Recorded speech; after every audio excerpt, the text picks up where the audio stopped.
Hi everyone, this is part 2 of our Habakkuk and Paul series, and this one will ask which verses of chapter 2 are prophecy of an evil man. And again, why are we doing this? We're trying to follow Jesus' injunction to beware of false prophets who come to you in sheep's clothing but inwardly are ravening wolves, and we are examining whether this is a prophecy about Paul.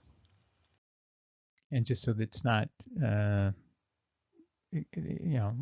premise of why we're doing this is because the prophecy specifically talks about a proud one who gathers the nations to himself, and the word nations is synonymous with Gentiles. And Paul quotes Habakkuk 2:4 twice without using the word his in it. So he just said the just are justified by faith instead of his faith, and his in context meant this evil proud person's faith or faithfulness. And he does this twice. He omits the word faith, his, in Galatians 3:11 and Romans 1:17 to give the impression this is about your faith and you are saved by faith alone. This creates a false impression because in the original context of Habakkuk 2, it's about some evil person's faith or faithfulness that's worthy of emulation. It's not about you are saved by your faith, your personal faith. Okay, so in this video, we're going to go side by side just through the verses of Habakkuk 2, and we're going to just determine what they say. You can hear it. And then some verses do not have anything to do with the prophecy that's involved. We'll see when that begins much later in the chapter. It's 20 verses. Anyway, so let's look. And sometimes it's good to have the Jewish Publication Society on the right because truly Christians don't have the same facility with Hebrew as do people who speak Hebrew or saturated in it, studied all their lives. Anyway, King James. And the Lord answered me and said, write the vision and make it plain upon tables, that he may run that reads it. JPS, Jewish Publication Society, says that a man may read it swiftly. So maybe that means he can read it quickly, or the King James says that may run that reads it, which would be run to run away. I tend to view the King James as better there, but it could mean the other, just for your information. Verse 3, for the vision is yet for an appointed time, but at the end it shall speak and not lie. Though it tarry, wait for it, because it will surely come, it will not tarry. And the only difference on the Jewish Publication Society is instead of it saying it shall speak, this vision, it says it declares of the end, which actually I think makes more sense. And here we are at the famous verse 4 and 5, verse 4 particularly. As I said, Paul quoted this twice, but didn't use the word his there, and you don't know it's talking about this person we're about to learn more about in a minute. So the King James, verse 4, behold, his soul which is lifted up is not upright in him, but the just shall live by his faith. In verse, and the on the Jewish Publication side, instead of lifted up, it says puffed up. Pretty much the same thing, synonymous, so we're good. Verse 5, yea, also because he transgresses by wine, he is a proud man. And let's just pause there. On the other side, transgresses by wine might suggest he drinks a lot or something, but in verse 5 on the JPS side, it says, yea, moreover, wine is a treacherous dealer. It's not clear what that means, but it means that maybe it does trip this person up from time to time. That's what I would think it says. So similar, but it's not clear in either passage that the person's a drunkard or anything like that, but maybe crosses over the line once in a while. He is a proud man, neither keeps at home, who enlarges his desire. I'm underlining his each time because you can see Paul could not have removed his in verse 4 without giving a false impression. He is a proud man, neither keeps at home. So this is a person who leaves. And that's another difference on the JPS side. There it says the man abides not, which sounds like he doesn't have a residence. So either travels a lot, doesn't keep at home, or abides not. He doesn't really, live in his house very much. Who enlarges his desire as hell, which is actually Shaul, which is Paul's name, or Sheol. And on the JPS side, they call it the netherworld. That's not even a difference. And is as death. Wow. This person he enlarges his desire as hell and is as death. He is as death. Wow. and cannot be satisfied, but gathers unto him all nations, a word that's used to refer to Gentiles, okay, and heaps unto him all people. Okay, so that essentially similar passages, so pretty clear. Okay, verses 6 and 7, King James Version. Shall not all these take up a parable against him, and a taunting proverb against him, saying, Woe to him that increases that which is not his, how long? And to him that loads himself with thick clay. Okay, and it had an old word instead of I put loads in there because it was ladeth, and it's hard to understand it. But this is different on the JPS side, and it says he loads himself with many pledges, and I think that's better because thick clay doesn't make any sense, but pledges does, and that's what the RSV chose it to be. So even our traditions realize it's not thick clay, it's pledges, and the Jewish Publication Society has that. So we're going to go with the pledges later when we synthesize all this. Verse 7, shall they not rise up suddenly that shall bite you, and awake that shall vex you, and you shall be for booty unto them. Now what's interesting is we need to know it's been talking about this person in the third person, and it's back to you. And if you remember when it started, you was the person to whom the prophecy was addressed. It isn't the person about whom it's a prophecy. So this appears to be, if you look at the heading, it says prophecy stops the he. So it's no longer the him.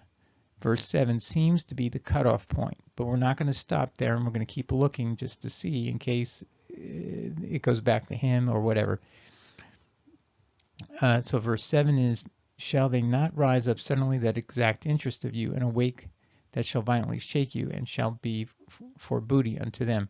Okay, so again, this is talking to the person who had started. The prophecy was being told to this person, listen to it, and God is speaking to you, whoever's the intended recipient of this message, and it stopped using him, the prophecy about this evil, proud person who doesn't stay at home and so on. So I think we're pretty much at the end of when the prophecy applies, but we're going to keep going just so you can see, although I actually think verse 20 is meant to go with the prophecy about this evil person. Okay, so let's go to verse 8. Because you have spoiled many nations, all the remnant of the people shall spoil you, because of men's blood, and for the violence of the land, of the city, and of all that dwell therein.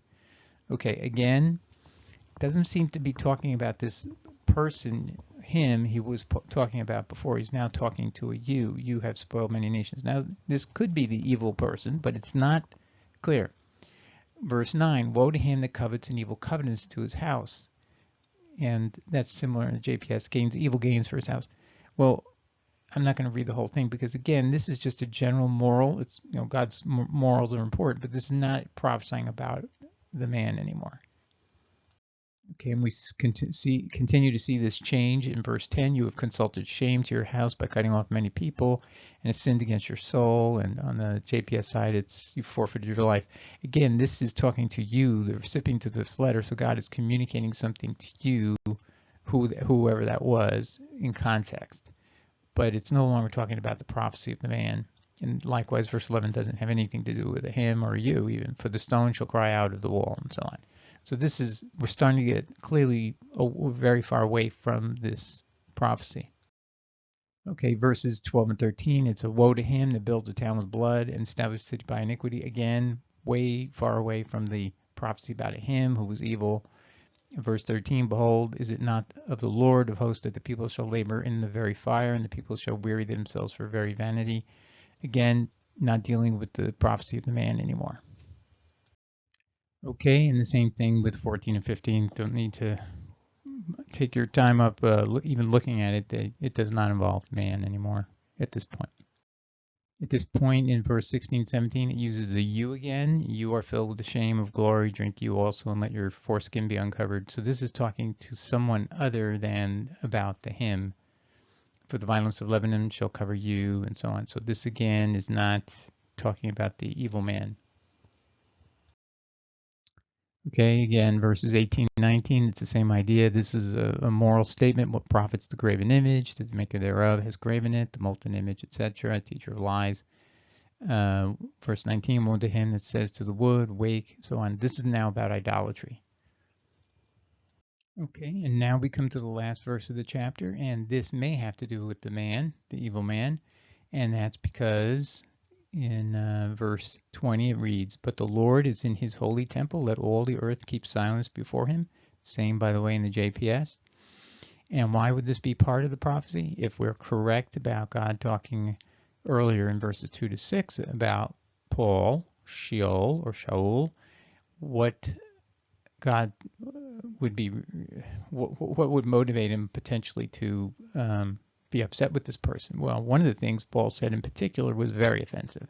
Acts 17:25. Paul's trying to appeal to the philosophers, the pagan philosophers, and their gods. And their gods, by the way, do not live in temples made of human hands. They live on Mount Olympus.